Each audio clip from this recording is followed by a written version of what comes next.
So branching isn't just about um, yeses. It's not just about what you do if it's true. It's the note says, do you like me, yes or no? So we at least have to have a will you do this or that? And the way we achieve that is through the else statement. So if we add else to this, like we have a Boolean, do you like me? If it's true, you print yes, else you print no.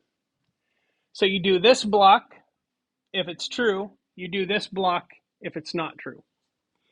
Notice the indentation, the colon after else.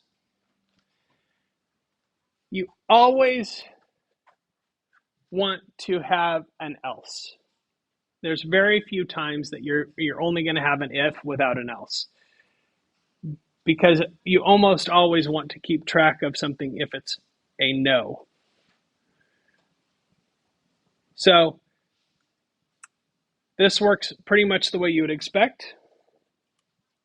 Let's get rid of that.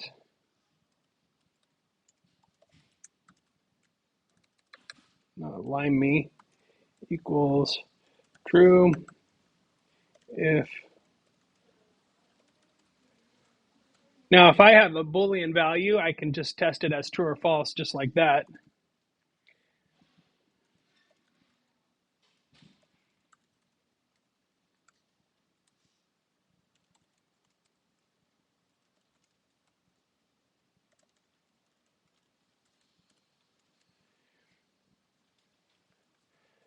But if I wanted to ask a question, I might do this instead, where I'm typing this and I'm asking the user, input, do you like me? Now, notice what it just did here. I had one equal sign here. That's assignment. Remember, one equal sign is assignment. If I want to test if they're equal, I'm going to ask the question whether they're equal. It's two equal signs.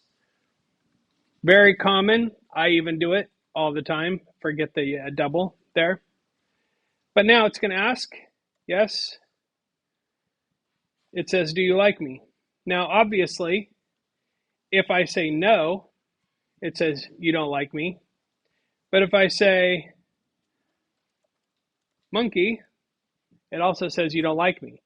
Because the only value that will produce a you like me is if I say yes. So that's not really a true yes or no question. And so